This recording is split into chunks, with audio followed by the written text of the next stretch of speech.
Oh, darn that Candy Crowley. Her pointless interruption ruined Mitt Romney's big moment when he was just nailing Obama for not saying the word terror in the Rose Garden that day.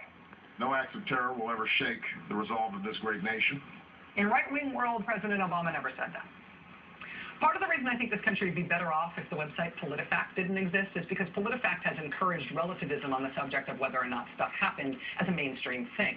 So like when Mitt Romney wrote an op-ed titled "Let Detroit Go Bankrupt," and then he went on CBS News and defended his call to let Detroit go bankrupt, including that headline, Politifact fact-checked whether or not Mitt Romney did say let Detroit go bankrupt, and they found that half true. Because basically they don't think that Mitt Romney likes to be quoted saying let Detroit go bankrupt or something, even though he did. So half true.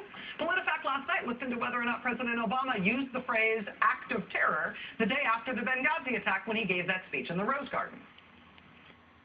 No act of terror will ever shake the resolve of this great nation. Politifact in its assessment said, oh yes, he did say that, but it's really only half true because people on the right say maybe he didn't mean it when he said it.